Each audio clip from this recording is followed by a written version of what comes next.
Hi everybody, it's Brad with Big Family Homestead, and in this video we are talking about video production techniques, what I use, how I use it, why I use it, and a few tips. So let's get cooking.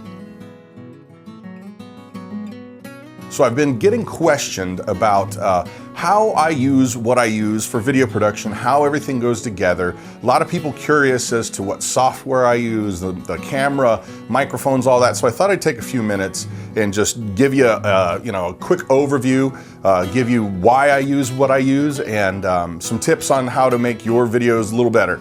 With that said, here's the first thing. I'm not an expert at this. I just really enjoy doing it, have fun with it. I used to be in a production kind of setting when I had a gazillion dollars worth of equipment at my fingertips and pretty much everything looked always great. But you know what happens is sometimes in life is, things happen and you've got to make do with what you've got. I've got some really great gear and then I've got some not so great gear. But so I wanted to give you that disclaimer that I'm not claiming to be an expert on this. This is just me, how I do it, why I do it. There we go. So basically here, I think we're going to start out right off the bat with the camera. My camera is a Panasonic AG HMC 150p. I think that's right. It's cool. It's an HD camera, and it allows me to have a lot of really neat functions that don't come on the consumer level or prosumer level, like having real microphone inputs built into the camera, not being forced to use the audio that's on the camera. A lot of different functions and features. It is a little spendy, but once again, this is something I got back when I was doing the video production. So I'm blessed in having a really nice camera. I'm gonna throw a picture up on the screen right now for you to take a look at it. Once again, here's the thing, I wanna drive this home. You don't have to spend a ton of money to get a really good image, or rather, even to get a good video. You've got to be creative. You've got to communicate your message clearly. It's got to have good audio, that kind of thing. But just don't think, oh my gosh, I can never do this because I don't have a ton of money. No, there's always a different way to skin a cat. But who'd really want to skin a cat? Well, anyway, okay. Next up, I'm going to show you my audio stuff. Now, it's my opinion that the audio is easily as important as the video, if not maybe even a little bit more, because if people can't understand what you're communicating, then what's the point in sitting down and watching this, right? So I actually use a lapel style electronic news gathering, ENG, kind of on your lapel microphone. It's an Audio-Technica. I believe it was a couple $100, but you don't need to spend that kind of money. There are all kinds of microphones that are USB. You can plug straight into your computer or camera. Depends on what your camera's features are. You don't have to spend a ton of money. I like a lot of the microphones from the company Blue. They're really, really nice. They sound good. But this is the one I use, and I like it because I can plug it straight into my camera. Sounds good, and you can just take it with you wherever you go. It only takes a single battery, and I get a lot of life out of it, and I think it sounds okay. Headphones.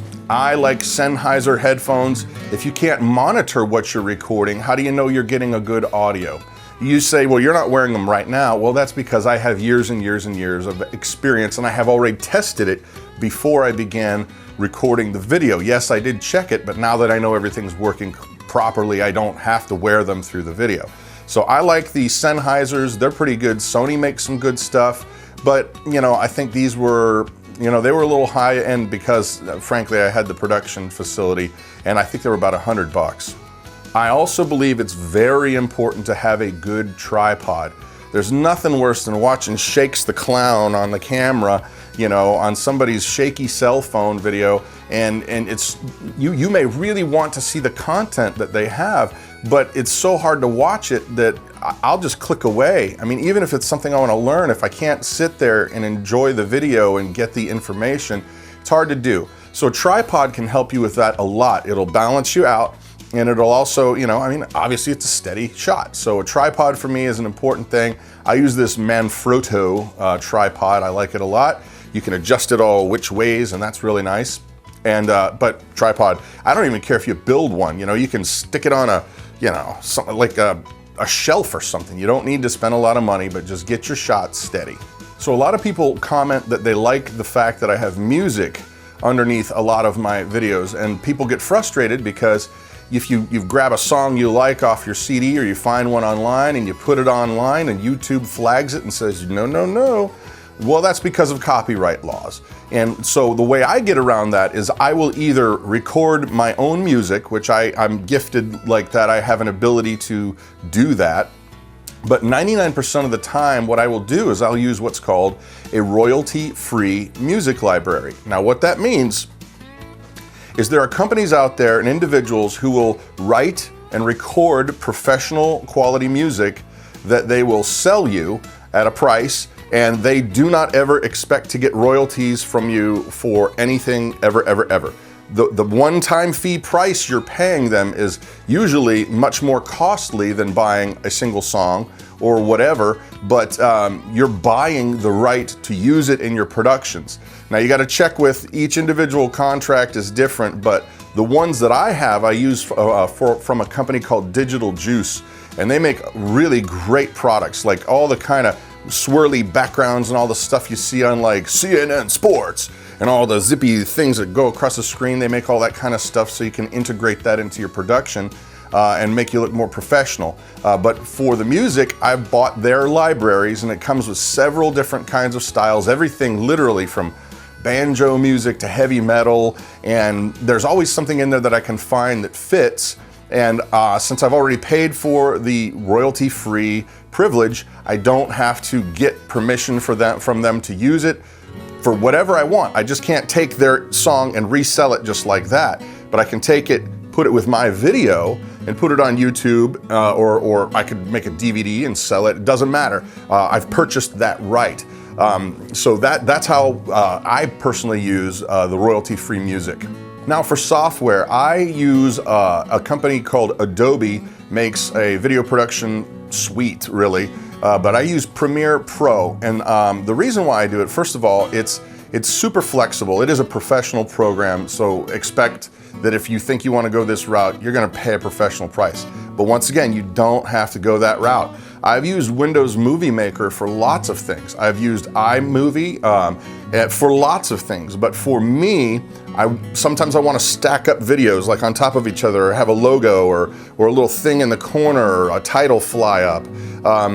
Or picture in picture, where I have like one picture here and then another video there and some swirly stuff going on in the back. Well, it's harder to do that with the semi-pro software packages. So for me, I use Adobe Premiere Pro, and I really like it.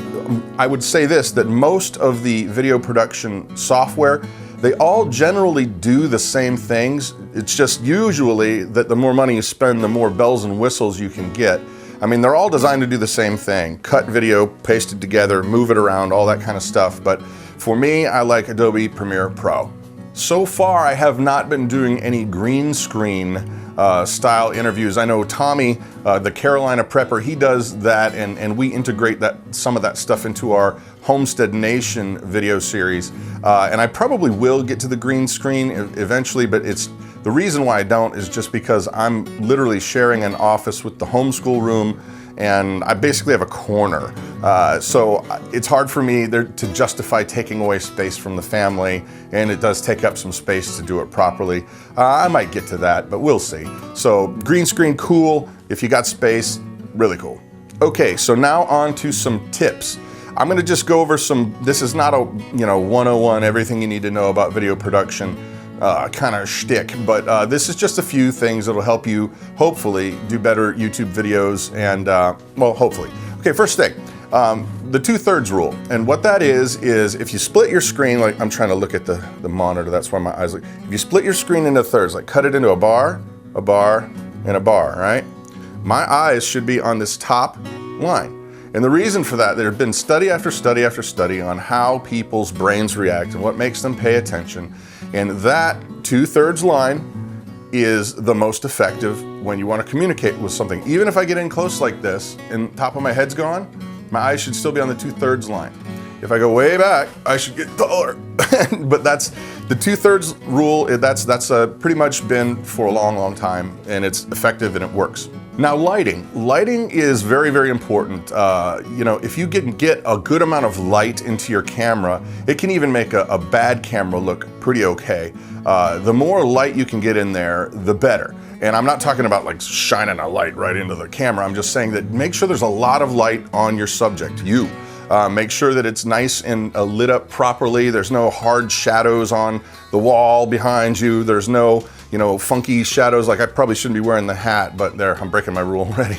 But yeah, so, but light, get a lot of light. You know, it's always amazing to me that, you know, you can take a crappy camera, and if it's a nice sunny day outside, you can get some amazing video even off of a junky camera. Well, it's because it's getting a real healthy amount of light into its imager. So make sure that your videos are lit and not backlit. This is a pet peeve of mine. Like if you've got somebody who's, let's say, a cooking video, these are hard because everybody's kitchens have usually windows in them. Well, usually the person filming is busy doing their, you know, cooking or whatever, but then they'll have a bright window behind them, and what happens is the camera adjusts the iris. It opens up the, you know, the way it looks at you, for a lack of a better term, its iris. It opens it up or closes it based on the amount of light that you have. Well, it sees this blown out white light coming from outside, and so what happens? You look black, you look dark. And so you gotta make sure that you're staying away from those windows and you're staying away from those, like a super hot, bright source. So that's very important too. Now, kind of a no-brainer is your background. You wanna have something that's not just boring. I mean, I basically have some flags back here, and I've got some, you can see some of my computer gear, or if I'm outside, I'll make sure that you can see like a barn or our chicken yard, or something that's interesting, something that's going to, well, frankly, that's interesting. So just be aware that your background makes a huge difference.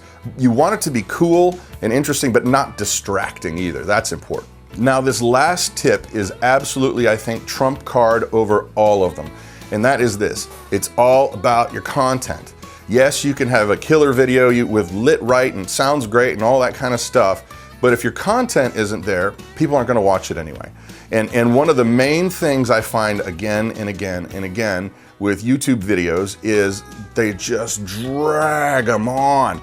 Get to the point, people. If I'm sitting down and watching a video on how to clip a chicken's wings, and the guy talks for 20 minutes about his chickens without picking up the chicken and showing me how to clip the wings, I probably won't make it that 20 minutes. And so get to the point. Give them the information. Like a cooking video, this always kills me. Like you'll get somebody and you'll really want to watch the content. And I'll be like, oh yeah, get to the point. And so they'll sit down and they'll be making egg salad. Let's just say they're making egg salad. So instead of just, you know, after the eggs are boiled and they crack open the first one and they peel it, instead of just cutting and then getting to the next part where all of your dozen eggs are now peeled and ready to be broken up, no, they will. It's amazing. They'll show you peeling the whole dang dozen eggs.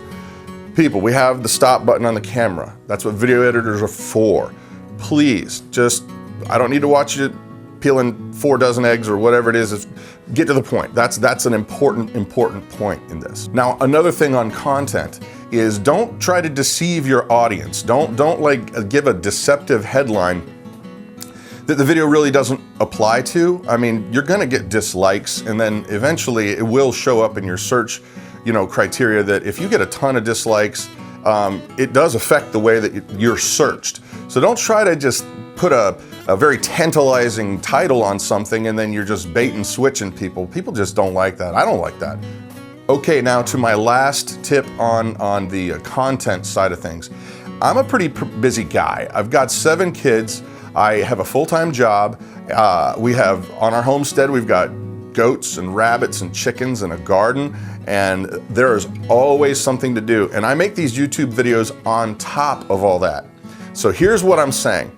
The way I decide for me whether or not I have given the viewer good content is if I decide in my head, okay, I really am interested in this topic. I'm interested in the topic you have, but would I spend 5 minutes, 10 minutes, whatever length the video is, would I spend that time watching your content and coming away feeling like I got my deal out of it? I clicked you, liked you, or whatever, but I wasn't gypped. You didn't rob me of time. If I can feel like I've watched your video and I felt, that's pretty good, that is a yardstick for me personally. If I go away, if I made a video and I go, after I'm done with it and I watch it and go, man, that's too long, or it stinks, or the content's not there, or whatever, I'll pull it. I'll pull it and I'll redo it, or I'll find better content, or I'll do another shot.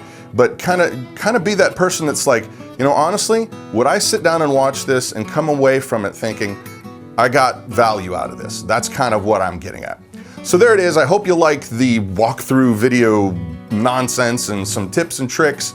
Anyway, so please pass the video around, share it. It does truly help. Like and subscribe, por favor. Yep, I'm Brad with Big Family Homestead, and you have an amazing day.